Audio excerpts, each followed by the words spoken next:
બ્રહ્માજીએ, આપણને બધાને ખબર છે, બ્રહ્માજીએ આખું વિશ્વ બનાવ્યું છે. બ્રહ્માજીએ વિષ્ણુ ભગવાનને જઈને એવું કીધું, કેમ તો બધું મેં વ્યવસ્થિત કર્યું છે, પણ હજી કંઈક એમ લાગે છે કે બરાબર ચાલતું નથી. આખી આ વ્યવસ્થામાં કાંઈક ભૂલ લાગે છે.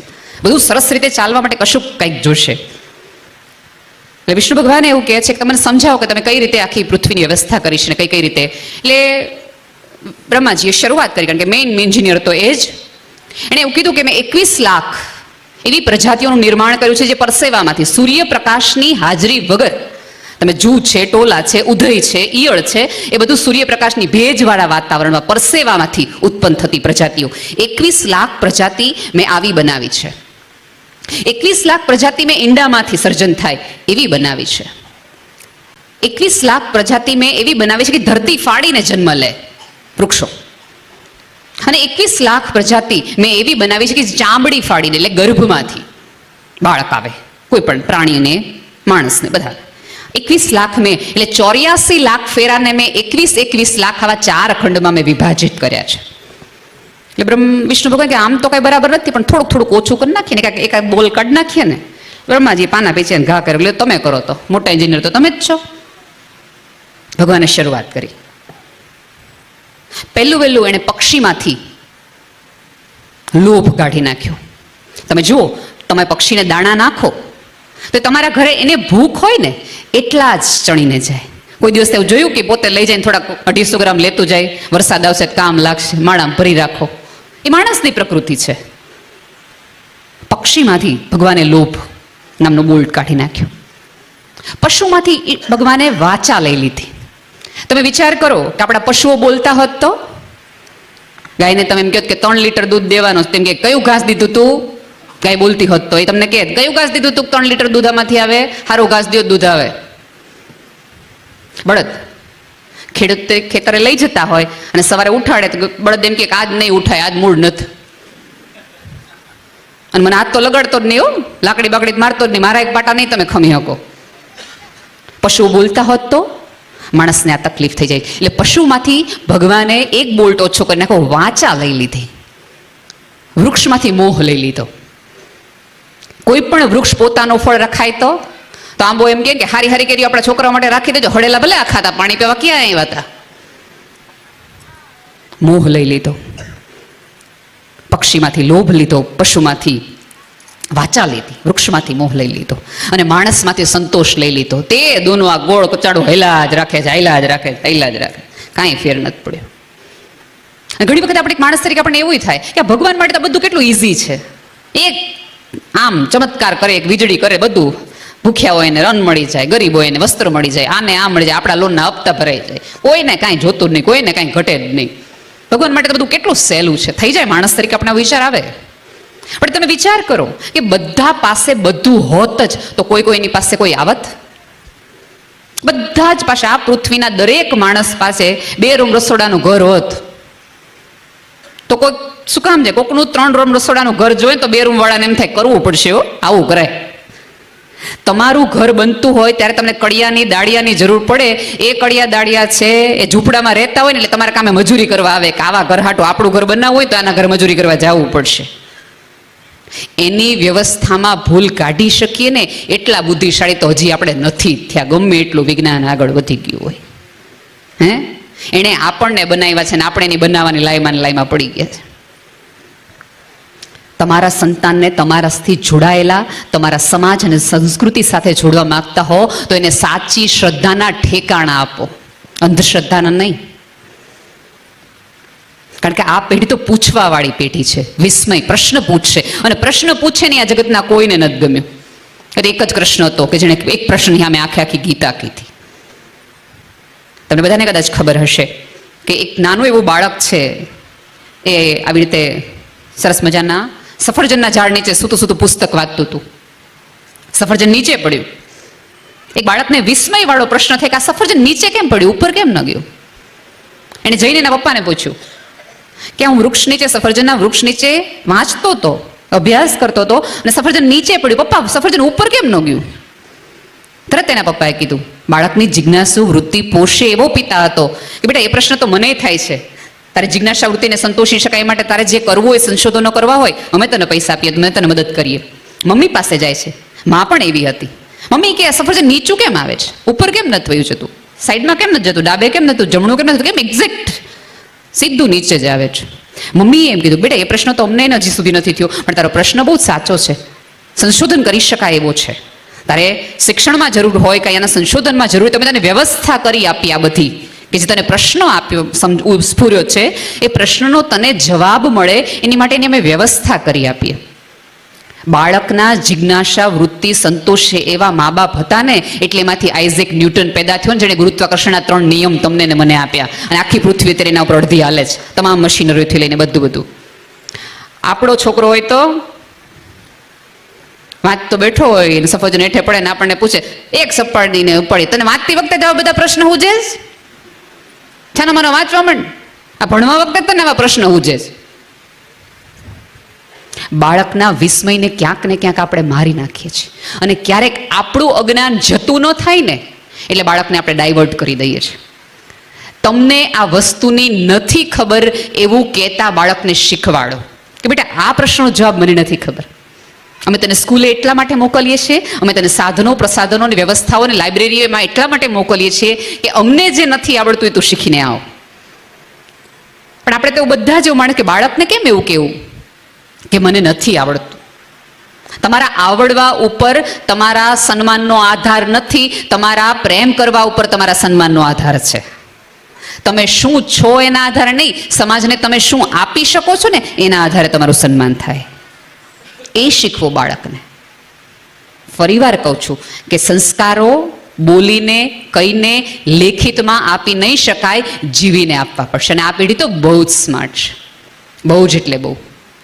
લોકડાઉનમાં સ્વામીજી વાત કરી એટલે મારી ભત્રીજીને અમે, કેમ કે એટલી નાની ઉંમરની હતી કે વાંચી નહોતી શકે, એટલે મને એમ હતું કે રામાયણ મહાભારત એવું બધું દેખાડીને, ત્યારે લખેલી જૂનું રામાયણ આવતું હતું, એટલે જે ઘણું બધું એમાં ફેરફારો નહોતા એટલે બતાવી શકાય એમ હતા.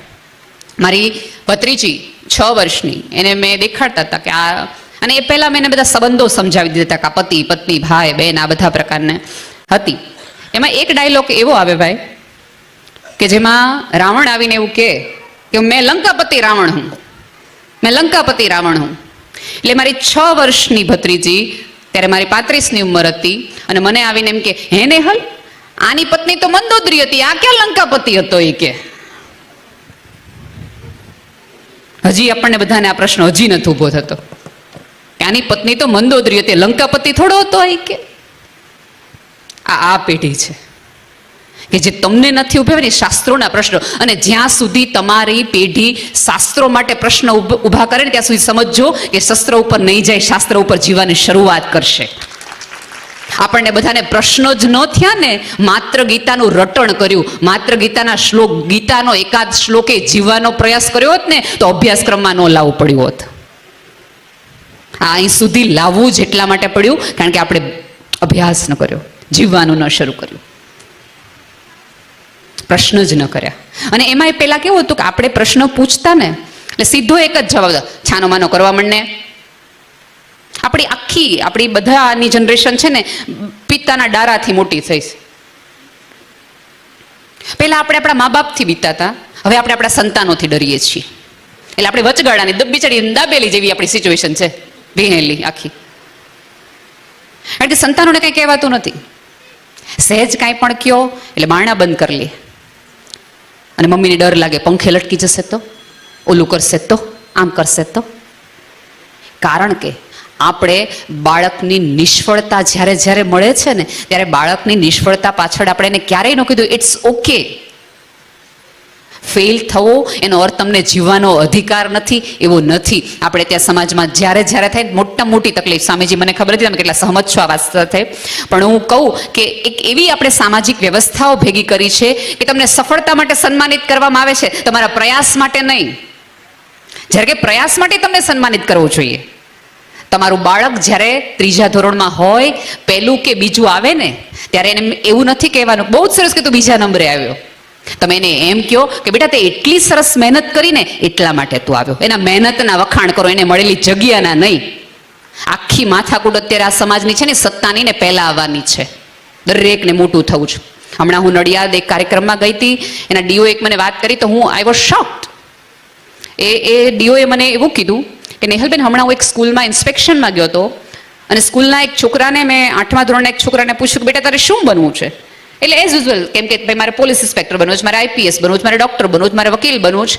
એ છોકરાએ એકદમ બેશરમાઈપૂર્વક મને કીધું મારે ફેમસ બનવું છે. એટલે મને કે તમને શું લાગે છે? એટલે મેં કીધું ફેમસ બનવાનો રોગ એના મમ્મી પપ્પામાંથી એને આવ્યો છે. રવિવારની સાંજે તમે આ ભુજની ગલીઓમાંથી પસાર થતા જાઓ, હોર્ડિંગ્સમાં એક છોકરાનો ફોટો જોવો અને આપણા છોકરાને કીધું જોઈ લે આવું આમ હોય. એટલે છોકરાને એમ થાય કે ફેમસ થવા માટે કાંઈ પણ, હમણાં તમને ખબર નહીં, જે લોકો આ નવી પેઢીની ઇન્સ્ટાગ્રામ વાપરતા હશે એને ખબર હશે કે ટાઈમ્સ ઓફ ઇન્ડિયાની અંદર ગયા અઠવાડિયે એક છોકરી જેણે કાંઈ જ નથી કર્યું અને સડનલી એના 2 મિલિયન વ્યુઅર્સ ને એના ફોલોઅર્સ થઈ ગયા, ફેમસ થઈ ગઈ. તો એ છોકરી શું કર્યું હતું કે એ છોકરીએ મેટ્રોની અંદર એટલા ટૂંકા કપડાં પહેર્યા હતા અને ફેમસ થઈ ગઈ. તમારે ફેમસ થવાના આ રસ્તા તમારી પેઢીને આપવા છે,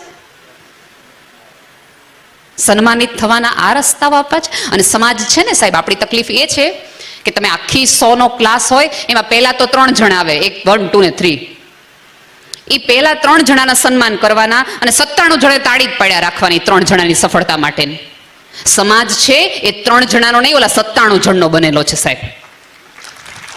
સફળ તો 4 થી 5 હોય, બાકી સમાજ છે એ આવી ક્યાંક ને ક્યાંક નાની મોટી નિષ્ફળતા પોતાની અંદર, પોતાના ખીચામાં, પોતાના હૃદયમાં સાચવીને બેઠો છે માણસ. હમણાં જ મેં પારુલબેનને કીધું, મેં કીધું મને હંમેશા ઓડિયન્સ માટે બહુ દુઃખ થાય કે તમે 11 વાગ્યાના ભાઈ એવું કે તાળી પાડો તાળી પાડો તાળી પાડો, તમે તાળી જ પાડ્યા રાખો સવારથી સાંજ સુધી. આ તાળીની કેસેટ આવી જોઈએ, ડીજે વાળા વગાડે. હવે રાખજો, આવતા દિવસોમાં બહુ જરૂર પડશે. કારણ કે દિલથી તાળી પાડવા વાળા ક્યાં છે? કોક આગળ વધતું હોય, કોક રાજી થતું હોય, કોઈ સન્માનિત થતું હોય તો દિલથી ક્યાં આપણે રાજીએ થઈએ છીએ?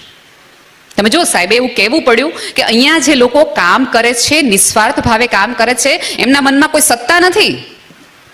એટલે નિસ્વાર્થ ભાવે કામ કોઈ કરતો હોય તો આપણા મનમાં એક શંકા ઉભે છે કે કાંઈક દાળમાં કાંઈક તો કાળું હશે, બાકી અમથા નો આમ હેરાન થતા હોય. આપણે માનીએ જ છીએ. અત્યારે આ સાહેબ સરસ મજાના આરટીઓમાં છો ને સાહેબ આપ? હવે હું 3 વખત હસું કાઢું એટલે સાહેબને એમ થાય બેનની ગાડી હલવાણી લાગે. કારણ કે કોઈ માણસ સામે આપણે અમથા, પૂજ્ય મોરારી બાપુ બહુ એક સરસ શબ્દ વાપરે, અકારણ હેત. અકારણ કોઈ વ્યક્તિ હેત વાપરે ને આપણને એમ થાય કાંઈક ખોટું કાંઈક કામ કરાવવાનું છે, બાકી આ નો દાંત કાઢે. ઘણા તો એટલા બધા લોભણા માણસો હોય, એટલા બધા વિચિત્ર માણસો હોય કે એના દાણે પોતાના આંગણામાં થોડી જુવાર નાખે તો ચકલાય અંદરો અંદર વાતો કરે, કાંઈક દાળમાં કાળો છે, બાકી આ નો નાખે. આના ખીચામાંથી ન નીકળે. નિખાલસતા અને નિસ્વાર્થ એ શબ્દો હવે માત્ર આપણને ગ્રંથોમાં જોવા મળે છે. કોઈ માણસ એકચ્યુઅલી જીવવાનો પ્રયાસ કરે ને તો આપણે ડાઉટ, શંકામાં. મેં અનેક વાર કીધું છે કે તમે અજાણ્યા માણસ સામે હસો ને તો પહેલો પ્રશ્ન એનો શું હોય ખબર છે? આપણે એકબીજાને ઓળખીએ છીએ? આપણે મળ્યા છીએ ક્યારે? અરે માણસ છો, તમારે 2 કાન છે, મારે 2 કાન છે, તમારે 2 આંખ છે, એક પૃથ્વીમાં રહીએ છીએ, એક દેશમાં રહીએ છીએ, એક રાજ્યમાં રહીએ. તમે ગુજરાતી છો, હું ગુજરાતી છું, તો દાંત કાઢવા માટે કારણો જોઈએ? કૂતર્યા હોય તો હડકાએ ચડે, ભેહું હોય તો એકબીજા સામે ડોળા કાઢે. માણસ એક જ એવો છે કે જે એકબીજા સામે સ્માઇલ કરે. યાર, આ ડાયનોસોર પછીની આખી પ્રજાતિમાં માણસ ઊભો એટલા માટે થઈ ગયો કારણ કે શેર કરી શકતો હતો. વાંદરો એક પડે તો બીજા વાંદરાને વાહે કેતો ન જાય, કઈ ખાડોસ તું જાતો નહીં. માણસ કે આ રસ્તે ન જતા, ત્યાં તકલીફ છે. માણસ જે શીખ્યો, અગ્નિ શોધી, 3 જણને અગ્નિ આપી ઠંડી સામે. ખબર નથી આ કેવી રીતે થાય, પણ 2 પથ્થર ઘસો ને તો ચકમકા થાય. એને જોઈને બધા શેર કર્યું. અને અત્યારે આપણને બધાને જે જ્ઞાન આંગળીની ટેરવી પર, કારણ કે આપણે તો 2 મિનિટ્સ મેગી જનરેશન છીએ ને, ક્લિક કરો ને જ્ઞાન ઉતરે. આ થોડી ભાગીરથી જેવી છે કે સાધના કરો ને ગંગા ઉતરે. 3 મિનિટમાં આયા આમ જ્ઞાનની સાધના વહી ગઈ સાહેબ. એટલા માટે આપણે જ્ઞાનનું મહત્વ અને મૂલ્ય બંને ચૂકી ગયા. તમારું આસ્થાનું કેન્દ્ર વયું ગયું. તમે ડગમગી ગયા. અને પછી બિચારા કુમળા બાળકો ઉપર આપણે આટલા મોટા મોટા સભ્યતાના બોજ રાખ્યો ને પછી સરવાળે નક્કી કરે 12મા સુધી અહીંયા રહેવું જ, પછી પાછું ન થવું, જેદી પ્લેન ઉપડે ને તેદી. કારણ કે આપણે એને એવું કીધું છે કે આવતીકાલે તારે જ આ ધરોહર હાચવવાની છે. કઈ ધરોહર? કે જેની સમજ હું ને તમે એને આપવામાં ચૂકી ગયા છે. એ સમજ આપવાનું ચૂકી ગયા. પછી આપણે એવી અપેક્ષા રાખીએ બાળકો પાસેથી. તમે હજી પણ મોડું નથી થયું. આ આખી આ કુટુંબ, આ સમાજ જે તમારો જે છે એ શંકરાચાર્યને પૂજતો, આરાધતો અને સમજતો, જે જ્ઞાનને જ દેવતા ગણતો. અત્યારે મને સૌથી વધુ દુઃખ એ થાય છે કે ઓબામાએ જ્યારથી એવું કીધું છે ને કે knowledge is A currency. Swamiji જુઓ તો ખરા, જ્યાં સુધી આવતા દિવસોમાં અમે તો એવું લખીને મોટા થયા છે કે નોલેજ ઇઝ અ પાવર, શક્તિ છે, કોઈ રૂપિયા નથી. આપણે ત્યાં તો એની પૂજા હોય, પણ પૂજા હોય એનો અર્થ એ ન હોય કે અગરબત્તીને દીવાજ કર્યા રખાય એને જીવવાનું હોય. આપણે ત્યાં તકલીફ એ થાય છે કે પૂજા કરીએ છીએ, વિચાર કરીએ છીએ ને ફ્રેમમાં ગોઠવી દઈએ છીએ. આવતા જતા પગે લાગવાનું, ખોલવાનું નહીં. ગીતા પૂજવાની નહીં, ગીતા જીવવાની ગ્રંથ છે, એમાં ચાલવાનું હોય. અને એમાંથી 3 જગ્યાએ પાછા ફરવાનું હોય, મૂંઝાવાનું હોય. જો આપણે બધા કાંઈ એવા છે ને, એવા નથી કે આપણે કોઈ પણ પ્રકારના પાપ કર્મો કે કશું નહીં થાય. બધા આપણે અહીંયા બેઠેલા તમામ વ્યક્તિઓ ક્યાંક ને કાંઈક કોઈક રાગ, દ્વેષ, મોહ, લાગણીથી બધા થાય. મને બધા જ્યારે એવું બધા કહે ને કે બધા ખબર નહીં, અત્યારનો માણસ તો ભગવાન પાસે જ્યારે એને કંઈક જરૂર હોય ને ત્યારે જ જાય. એટલે મને હંમેશા એવું થાય, મને હું ખોટી હોય તો મને કરેક્ટ કરજો કે ભાઈ ભગવાન આગળ જઈને સંપત્તિ મગાય, હું કામ ન મગાય? ભાઈ આપણો બાપ છે, એની આગળ પૈસા ન માગે, ગામના મહાણા પાસે માગવા. SBI ને HDFC પર લોન લેવીને કરતા એને ન કહી દે ત્યારે 1000 હાથે દે, એની પાસે જ મગાય. આપણા પિતા પાસે, આપણી મા પાસે તમે ન માગો, માતાજી પાસે તમે ધન ન માગો, કોની પાસે માગો? ભાઈ ન્યા જ મગાય. અને ધન ન હોય ને તો જ ધર્મ તરફ તમે વળી શકો. બાકી હેનું સંસારમાં આપણી તો આખી પરંપરા, ઋષિઓની એવી પરંપરા હતી જે ગૃહસ્થ ધર્મને શ્રેષ્ઠ ધર્મ કહેવામાં આવ્યો છે. બહુ જ ભગવાન પાસે જાઓ ને, બેશુમાર લક્ષ્મી માગો, અને એવી માગો ને એવી રીતે માગો મારા આંગણે કોઈ કઈ ને ખાલી હાથે ન જવું પડે, એટલું તો દેવું જ પડશે તારે, ગમે એમ કરી. કોઈને મારે ના ન પાડવી પડે, વિચારીને કહું, આવતીકાલ કહું.